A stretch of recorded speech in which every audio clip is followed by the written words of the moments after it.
large scale, in case they turned out to be pious. And if not, if they too were depraved like the rest of their generation, sorrow over their destruction would but be increased in proportion to their number. As Noah and his family were the only ones not to have a share in the corruptness of the age, so the animals received into the ark were such as had led a natural life. For the animals of the time were as immoral as the men. The dog united with the wolf, the cock with the peafowl, and many others paid no heed to sexual purity. Those that were saved were such as had kept themselves untainted. Before the flood, the number of unclean animals had been greater than the number of the clean. Afterward, the ratio was reversed, because while 7 pairs of clean animals were preserved in the ark, but 2 pairs of the unclean were preserved. One animal, the reem, Noah could not take into the ark. On account of its huge size, it could not find room therein. Noah therefore tied it to the ark, and it ran on behind. Also he could not make space for the giant Og, the king of Bashan. He sat on top of the ark securely, and in this way escaped the flood of waters. Noah doled out his food to him daily through a hole, because Og had promised that he and his descendants would serve him as slaves in perpetuity. 2 creatures of a most peculiar kind also found refuge in the ark. Among the beings that came to Noah there was Falsehood asking for shelter. He was denied admission because he had no companion, and Noah was taken in the animals only by pairs. Falsehood went off to seek a partner, and there he met Misfortune, whom he associated with himself on the condition that she might appropriate what Falsehood earned. The pair were then accepted into the ark. When they left it, Falsehood noticed that wherever he gathered together disappeared at once, and he betook himself to his companion to seek an explanation, which she gave him in the following words: "Did we not agree to the condition that I might take what you earn?" And Falsehood had to depart empty-handed.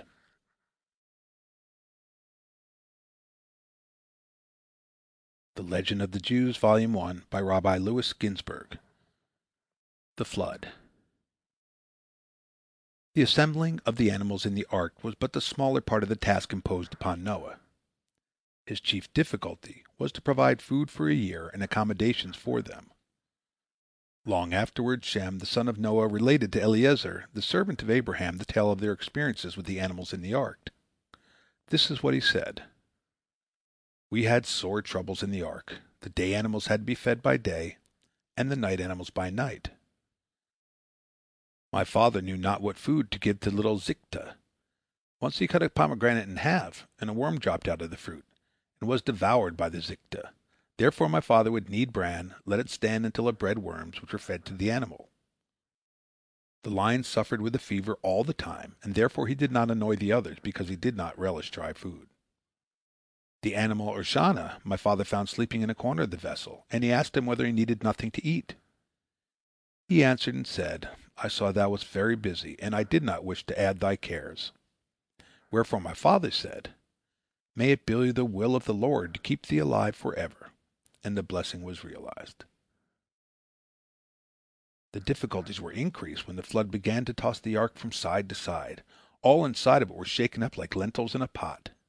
The lions began to roar, the oxen loud, the wolves howled, and all the animals gave vent to their agony, each through the sounds it had the power to utter. Also Noah and his sons, thinking that death was nigh, broke into tears. Noah prayed to God, O Lord, help us, for we are not able to bear the evil that encompasses us. The billows surge about us, the streams of destruction make us afraid, and death stares into the face. O hear our prayers, deliver us, incline thyself unto us, and be gracious unto us. Redeem us and save us. The flood was produced by a union of the male waters, which are above the firmament, and the female waters issuing from the earth. The upper waters rushed through the space left when God removed 2 stars out of the constellation Pleiades. Afterwards, to put a stop to the flood, God had to transfer 2 stars from the constellation of the Bear to the constellation of the Pleiades. That is why the Bear runs after the Pleiades. She wants her 2 children back, but they will be restored to her only in the future world.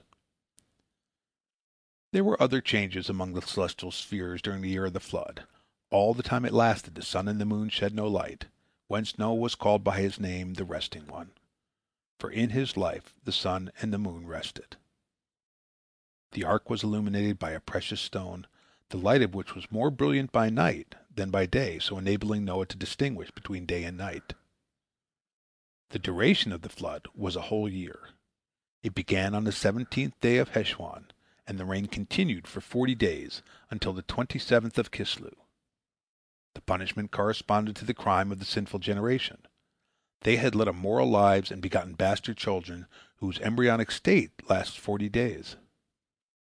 From the 27th of Kislew until the 1st of Siwan, a period of 150 days, the waters stood at one and the same height, 15 ells above the earth. During that time all the wicked which were destroyed, each one receiving the punishment due to him. Cain was among those that perished, and thus the death of Abel was avenged. So powerful were the waters in working havoc, and the corpse of Adam was not spared in its grave. On the 1st of Siwan the waters began to abate, a quarter of an ell a day, and at the end of 60 days, on the 10th day of Ab, the summits of the mountains showed themselves. But many days before, on the 10th of Tammuz, Noah had sent forth the raven, and a week later the dove, on the first of his three sallies, repeated at intervals of a week. It took from the 1st of Ab until the 1st of Tishri for the waters to subside wholly from the face of the earth. Even then the soil was so miry that the dwellers in the ark had to remain within until the 27th day of Heshwan, completing a full sun year consisting of 12 moons and 11 days. Noah had experienced difficulty all along in ascertaining the state of the waters. When he desired to dispatch the raven, the bird said, "The Lord thy master hates me, and thou dost hate me too. Thy master hates me, for he bade thee take 7 pairs of the clean animals into the ark, and put but 2 pairs of the unclean animals, to which I belong. Thou hatest me, for thou dost not choose as a messenger a bird of one of the kinds of which there are 7 pairs in the ark, but thou sendest me, and of my kind there is but 1 pair. Suppose now I should perish by reason of heat or cold, would not the world be the poorer by a whole species of animals? Or can it be that thou hast cast a lustful eye upon my mate, and desirest to rid thyself of me?" Whereunto Noah made answer and said, "Wretch, I must live apart from my own wife in the ark. How much less would such thoughts occur to my mind as thou imputest to me?" The raven's errand had no success, for when he saw the body of a dead man, he set to work to devour it, did not execute the orders given to him by Noah. Thereupon the dove was sent out. Toward evening she returned with an olive leaf in her bill, plucked upon the Mount of Olives at Jerusalem. For the Holy Land had not been ravaged by the deluge. As she plucked it, she said to God, "O Lord of the world, let my food be as bitter as the olive, but do thou give it to me from thy hand, rather than it should be sweet, and I be delivered into the power of men." End of chapter 4, part 2.